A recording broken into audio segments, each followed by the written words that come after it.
mendengar keterangan dari Ustadz Ali, ternyata kita dalam rangka membangun ini sudah berani utang, jadi istilahnya pun bentuk utang, cari pembiayaan. Kalau matur, ini satu langkah yang luar biasa.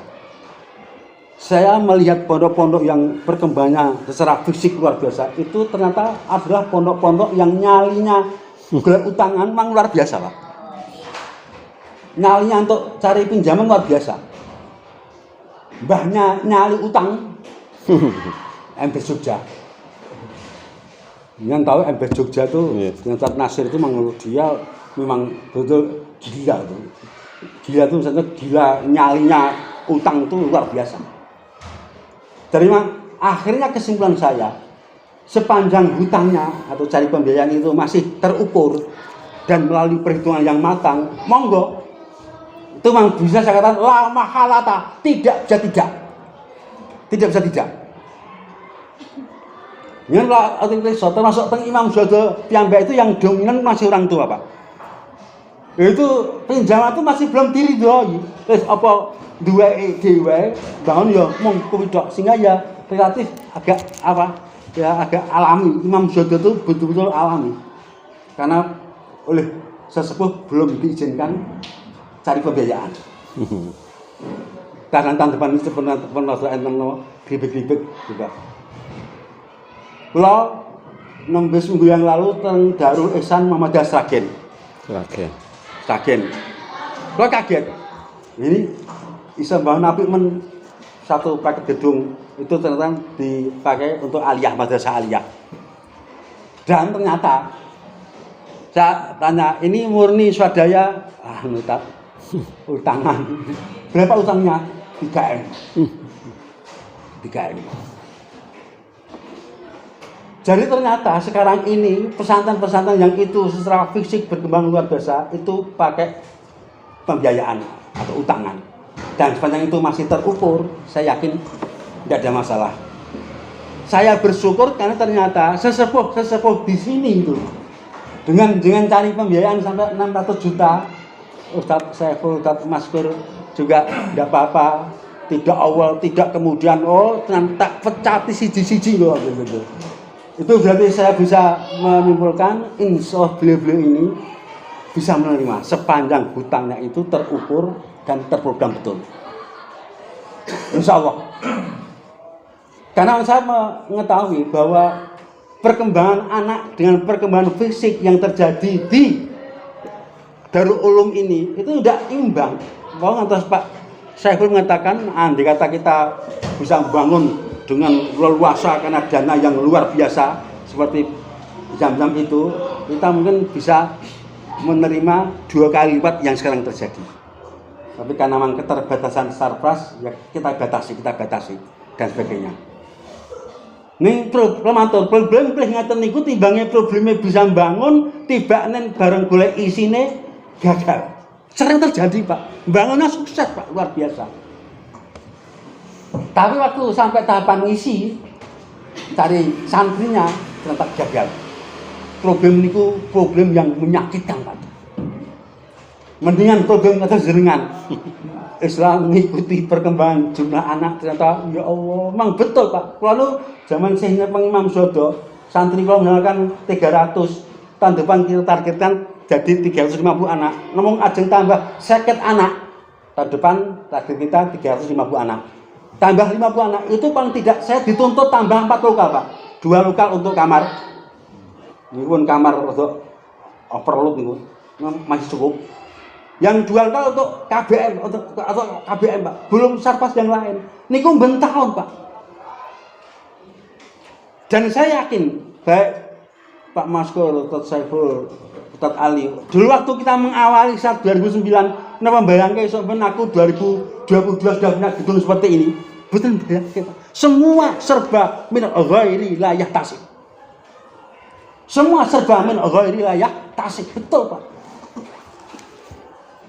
Kami pada pesantren-pesantren yang terlalu pesimis, gimana kemampuan kami dalam hal pembangunan fisik lemah sekali. Dah, yang penting gini, antum bergerak, tunjukkan gerakan antum yang luar biasa.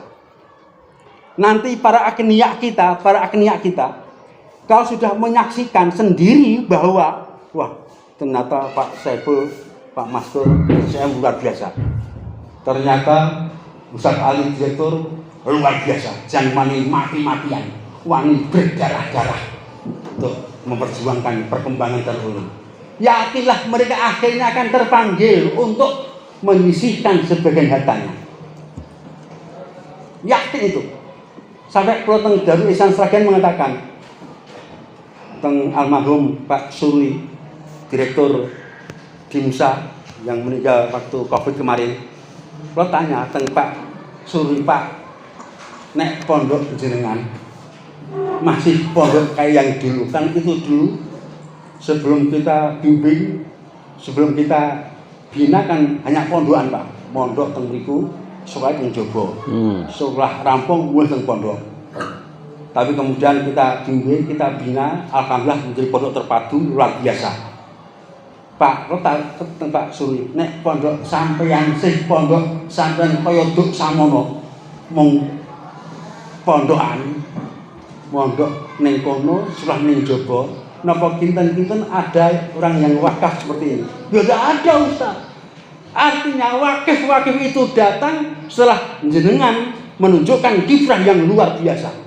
Setelah para agniya yakin ini Pak Sururi dan teman-teman ternyata berani berdarah-darah, banting tulang, memeras keringat, siang malam memikirkan kemajuan Dimsa. Setelah agniya-agniya ini yakin dengan itu, mengakui itu, baru mereka insya Allah akan datang dengan bantuan-bantuannya. Kalau ingat Pak Imam Jodo, Kitab Nas itu mengatakan MBS Jogja itu gede marga utangan, memang betul, nyari utang luar biasa. Imam Jodo gede marga wakaf, ya saya memang mengakui tidak bisa mata. Alhamdulillah kami termasuk pondok yang rodok beruntung Pak untuk wakaf-wakaf luar biasa. Barusan kedua Pak, barusan kedua ada hamba Allah niku jadi dirjen Jakarta Kulturat teng Departemen Pertanian. Lah kok mantuk aslinya beliau Pak Badrun itu kampung saya aslinya. Pulang itu tanya, "Tat, lagi terus piye perkembangannya?" Pripun kita sulit untuk mengikuti perkembangan anak persis keluhan jenengan ini. Akhirnya Pak, sumben tak bantu sak lokal. Dia punya saudara di Solo, kontraktor, dia serumbahan saudaranya. Masya Allah, itu tiap tahun Pak, 5 tahun berturut-turut Pak.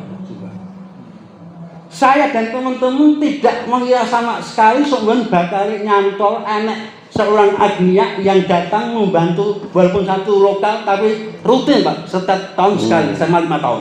Masya Allah. Itu semua serba min wilayah Tasik Pak, min wilayah Tasik, tidak terlibat. Dulu pondok putri kami nebeng di Gedung Asia, tapi begitu santri sudah 75 kebak Pak, Gedung Asia kebak. Lalu alhamdulillah datang agniya namanya Mbah Haji Hadi Suyoto Juragan Klewer, datang ke saya dan teman-teman tanya, "Tat, lah sampeyan iki kebak no Gedung Asia, lah sampeyan ada kok ngendi?" "Ya niku Mbah, kula sing bingung Mbah. Kapiye tak bangke, aku ndek sawah nang etan desa kae. Kira-kira 6.000 meter persegi. Wingko tak bangunke masjid, tak bangunke 3 lokal 3 lantai. Tak bangunke rumah kiai, bangunke dapur dan sebagainya." Masya Allah, alhamdulillah ya Allah. Itu habis sekitar 2,5 M. Luar biasa. Itu juga wilayah Tasik. Baru 5 tahun itu pondok putri wakaf dari Mbah Hadi Soto sudah penuh. Lalu kok datang lagi Tat sing lor dalan kaya sawahku tak ganti neh Tat. Masya Allah. Akhirnya saya yakin, jadi kalau para agniya kita sudah mengakui betul bahwa kita sudah berdarah-darah, kita sudah membanting tulang, memeras keringat, membesarkan pesantren kita, yakinlah agniya kita akan datang.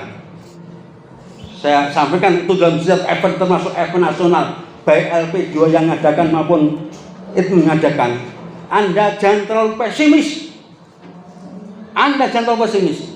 Yang penting Anda sekarang laksanakan tugas Anda utama, mengasuh, membimbing anak-anak. Kalau akhirnya sudah mengakui keuletan jenengan, kegigihan jenengan, yakinlah mereka datang. Jadi saya ikut berdoa semoga nanti secara fisik kita bisa mengikuti perkembangan anak. Dan sekarang sudah pendaftar santri baru berapa setelah yang tahun ini belum berapa? Berapa? Belum di yang kemarin satu ya kalau yang dapat 150 sebentar itu yang 86 yang terima. Coba. Riyen tahun 2009 apa mbayang kene sumben 2022 aku wis nolak santri. Mboten bayang Pak. Mboten bayang. Jadi saya katakan, kalau tadi Pak Syekh mengatakan insyaallah untuk Pondok Muhammadiyah Cilacap Darul Ulum terbesar. Dan kita terus berdoa pondok-pondok Muhammadiyah yang lain di Cilacap terus berkembang luar biasa. Masuk keluar dari Dangu teng MPS Jerologi. Juga saya katakan ada satu kelebihan Pak. Sana tuh angkatan pertama cuma 7 anak Pak. Ning wani mangkat ini cuma 7 anak bakat doang. Ora kok gandeng mumpi itu anu wis dipendeng wis kusuk tanburi wis ganyake kelas khusus kelas boding tanburi wis ki untuk 7. Oh, nek itu sampai seperti itu, tanburi ganyake semakin tidak dipercaya. Lah nuwang wong nek untuk 7 kita pending dulu gitu. 7 berani berangkat, saya prestasi betul. Yang kedua, angkatan pertama dapat 7 anak, angkatan kedua dapat 28 anak. Total tahun kemarin belum sekarang 35 anak. Hebatnya lagi, yang masing-masing pesantren ada kelebihan, ada kekurangan. Kehebatan MBS Jerologi ini santri baru 35, tapi ustadz full timernya sudah 5. Padahal seorang ahli kepesantrenan di Solo mengatakan satu ustadz full timer itu rasionya 25 anak. Artinya kalau pesantren itu punya 100 santri, berarti andai kata punya 4 ustadz full timer itu masih sehat, rasionya masih sehat. Ini cuma 35 anak loh. Berani gaji full timer 5 anak, 5 ustadz. Coba. Sampai saya bertanya pada Bu Zuli, kepala SMP-nya Celugi itu. Bu, jenengan kan cuma 35 SPP yang pintar. Pengen 35 untuk pintar. Jenengan doreng untuk kebutuhan yang lain kok sakit-sakit kok wani-wani menggaji 5. Niku nggih jenengan gaji lho standar ustaz anyaran 1.500 juta 500 per bulan. Itu sudah cukup bagus untuk awal. Coba. Berarti dia punya satu pemikiran yang bagus ini. Anak itu kalau betul-betul terawasi, terbimbing, karena rasio muslim yang betul-betul super sehat. Wan ku jane 5 loro pun sehat lho. 35 anak itu 2 full timer pun sehat. Ini 5. Saya yakin anak-anak lebih terawasi, lebih terbina. Dan nanti ujung-ujungnya orang tua semakin percaya. Lah anakku tak dokok ning jero lebih ngatasi mung 35 full timer yang bimbing dan ngawasi coba. Ini kelebihan Jerologi nanti dan sektoral juga ada sisi lemahnya. Tapi saya tanya kelebihannya. Jadi ini juga satu lompatan yang luar biasa. Satu lompatan yang luar biasa. Kita mengharapkan rasio yang terjadi di Darul Ulum juga saya katakan lebih gadah santri sekitar 300. Ustadz full timer kita itu kalau ada 12 full timer itu berarti sehat. Ada berapa lagi? 11. Ada berapa? 11. Ada 11. Masih sehat. Masih sehat. Ya. Itu satu ustadz full timer masih ambang maksimal itu 25 anak. Monggo nanti ini dipikirkan. Sebab logikanya semakin sehat rasionya itu anak semakin terawasi. Insya Allah anak semakin kompen, terbimbing dan sebagainya. Dan itu semuanya saya sudah tidak meragukan untuk Darul Ulum. Kalau wali santri tidak ada kesan seperti itu kepada Darul Ulum, tidak akan ada peningkatan, bahkan yang terjadi penyusutan. Tapi ternyata yang kita saksikan adalah peningkatan kepercayaan yang luar biasa. Monggo, ini yang bisa kami sampaikan. Kemudian yang terakhir begini Ustaz, saya tidak bermaksud bibir. Saya mumpung saat ini bicara di depan para asatidz.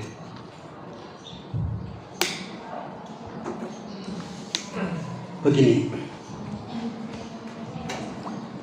saya itu punya anak 5. Nyenten Pak Saiful. Sami. Kami, Pak. Bukan kencan, podo bukan kencan. Lha gangsal. Yang biasa langsung, ya Allah.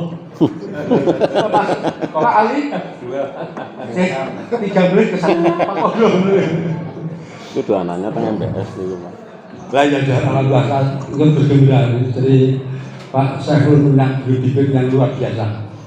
Dan saya tahu semangat Pak Saiful, anaknya mondok, memang satu tekadnya harus kita contoh betul. Anak saya 5 itu, yang satu, nanti saya berkata tidak benar, biar tak mati karena dia santri saya 6 tahun, biar mengoreksi. Imam Syodo 6 tahun, kemudian ke Libya Jakarta. Libya. Anak kedua, Imam Syodo 6 tahun, kemudian ke Sudan Afrika, walaupun tidak rampung. Ternyata di Sudan itu kalau anaknya secara fisik tidak kuat sekali, memang berat. Di Sudan itu kata anak saya, musim itu cuma ada 2 macam Pak.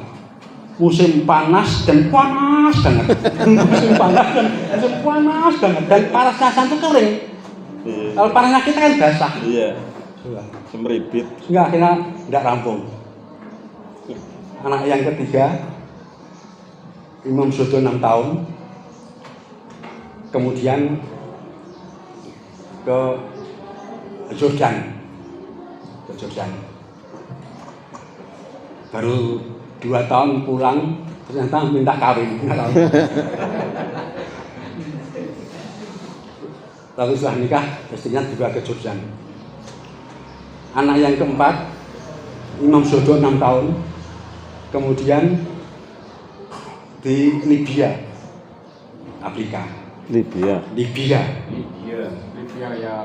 Muammar Gaddafi. Sadat Hidayat juga di Libya. Iya betul. Di Libya. Kan saat anak saya di sana sedang perang. Kontra internal. Dan kampusnya di Libya itu dekat dengan markas tentara, sehingga tiap malam itu selalu menyaksikan Soyuz, gitu, sehingga akhirnya oleh duta besar Indonesia di sana dipaksa pulang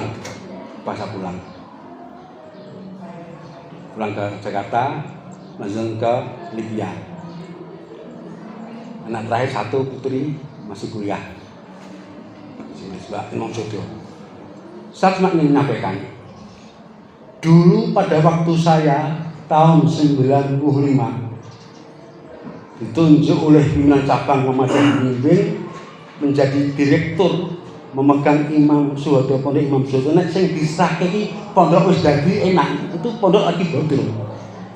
Masih 0 santri. Saat itu saya punya kerjaan konveksi, ya kecil-kecilan, ya karyawan kira 7 orang. Store saya ke Jawa Timur, ke Probolinggo, ke Jombang dan sebagainya. Pada saat santri di Imam Syodo sudah 200 anak, saya memang dihadapkan pada 2 pilihan. Waktu masih belum sampai 200 bisa kesambi, ya direktur Imam Syodo, ya nyang pasar ngurusi konveksi. Tapi begitu santri sudah 200 ke atas, saat itu dihadapkan pada saya dua pilihan, ngebot ke konveksi, apa ngebot ke pondok.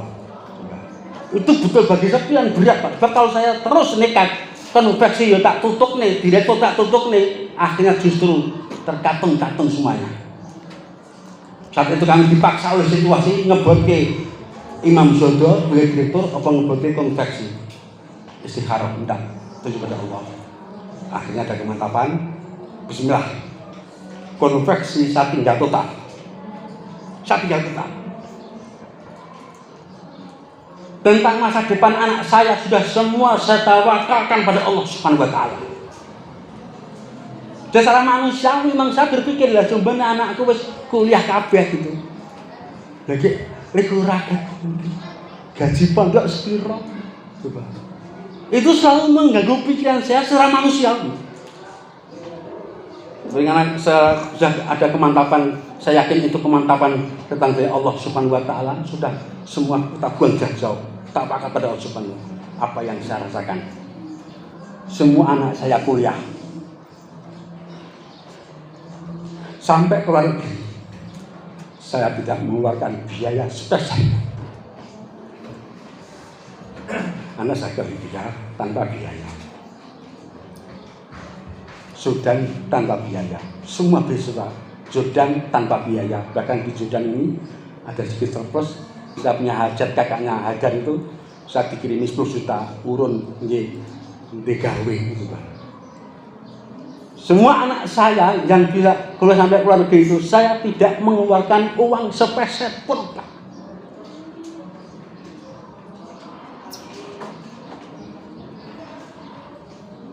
Saya yakin betul itu adalah anugerah dari Allah Subhanahu wa taala. Betul. Ini saya sampaikan pada antum semuanya supaya antum yang sekarang sudah istilahnya berjuang melalui pengabdian yang luar biasa ke Darul Ulum ini, pengabdian antum jangan separuh-separuh. Tawakal antum jangan separuh-separuh, totalkan tawakal antum. Tentang masa depan anak kita, wallahu alam, Allah yang menjamin. Mayyattaqillaha yas'allahu maraja wa yarzuqhu min haitsu la yahtasib. Kita yakin betul.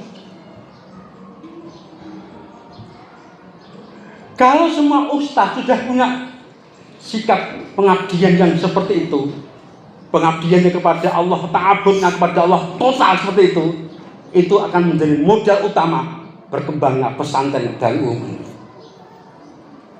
Ustaz-ustaznya yang menjadi ustaz di Darul Ulum muflis semuanya. Mutawakil, tawakal pada Allah, sudah total tawakal pada Allah Subhanahu wa taala. Anak saya besok kalau sudah kuliah bagaimana saya bisa membiayai, tawakalkan pada Allah Subhanahu wa taala.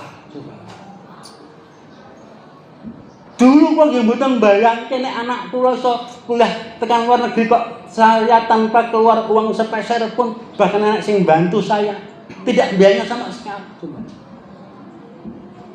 Ini saya sampaikan pada antum, saya justru kasihan kepada ustadz yang ketawakalannya itu masih setengah-setengah. Yakinlah ustadz yang ketawakalannya masih setengah-setengah itu akan mengganggu pikirannya, tiap malam akan terganggu itu. Ya sombeno aku bakal yo ning Darul Ulum ki teko mati. Apa somben yo nek teko ragat kuliah anak-anak ya piye ya Allah, mumet Pak. Itu justru akan menjadikan dirinya tersiksa, betul tidak enjoy di Darul Ulum ini. Tidak bisa dia mengatakan ma'hadi jannati, pondokku surgaku, saya di pondokku merasa di surga, merasa dingin, nikmat, tenang, luar biasa. Mustahil dia merasakan seperti itu kalau ketawakalannya masih setengah.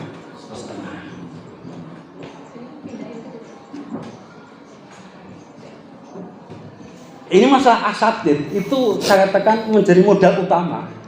Kalau di semua pesantren, termasuk pesantren Darul Ulum, ustadz-ustadz yang sudah punya nilai keikhlasan seperti itu, yakinlah itu yang akan mempercepat besarnya Darul Ulum. Dan saya yakin juga Darul Ulum yang dalam tempo singkat, walaupun saya dengan dari Ustadz Ali ini alami, itu juga buah dari keikhlasan antum. Saya bukan berarti menyaksikan, saya mengatakan Anda selama ini kurang total keikhlasan, tidak.